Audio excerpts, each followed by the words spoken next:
പരീക്ഷയിൽ 90% പേരും തെറ്റിക്കുന്ന ഒരു ചോദ്യമാണ്. നമുക്ക് ആ ചോദ്യത്തിലേക്ക് നടക്കാം. ഒരു സംഖ്യയുടെ 40% 120 ആണെങ്കിൽ ആ സംഖ്യ എത്ര എന്നാണ് ചോദിക്കുന്നത്. നമുക്ക് എങ്ങനെ കണ്ടുപിടിക്കാം? ഒരു സംഖ്യയുടെ 40%, നമുക്ക് ആ സംഖ്യ നമുക്ക് എക്സ് ആയിട്ട് പരിഗണിക്കാം. എക്സിൻ്റെ 40%. നിങ്ങൾ ഓർക്കുക, ഈ ശതമാനം എവിടെ കാണുന്നു, ഈ ശതമാനം ആരുടെ കൂടെ നിൽക്കുന്നു, അതേ ഡിവൈഡ് ബൈ 100 ചെയ്യുക. അതാണ് ആദ്യം ചെയ്യേണ്ടത്. അതായത് ഈ 40% ഇവിടെ തന്നേക്കുന്നത്, അതായത് ഈ 40 ഡിവൈഡ് ബൈ 100 ചെയ്യുക. അത് ഈ പെർസെൻറ്റേജിൻ്റെ കൂടെ നിൽക്കുന്ന ആരാന്നോ അതേ ഡിവൈഡ് ബൈ 100 ചെയ്യുക. ഇൻറ്റു എത്ര? 40 ആണ് നമ്മൾ പറഞ്ഞേക്കുന്നത്.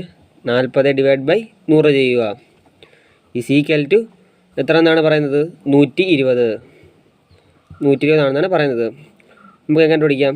ഈ പൂജ്യവും വെട്ടാം. ഏത് സംഖ്യയും 1 കൊണ്ട് ഡിവൈഡ് ചെയ്താൽ അതന്നെ എന്നറിയാമല്ലോ. അതുകൊണ്ട് നമുക്ക് 120 ഡിവൈഡ് ബൈ 1 കൊടുക്കാം.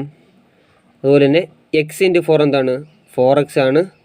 4x divide by 10 is equal to 120 divide by 1. അപ്പോൾ എങ്ങനെയാണ്? ഇനി ക്രോസ് മൾട്ടിപ്ലിക്കേഷൻ ചെയ്യുമ്പോൾ ആൻസർ കിട്ടും. 4x is equal to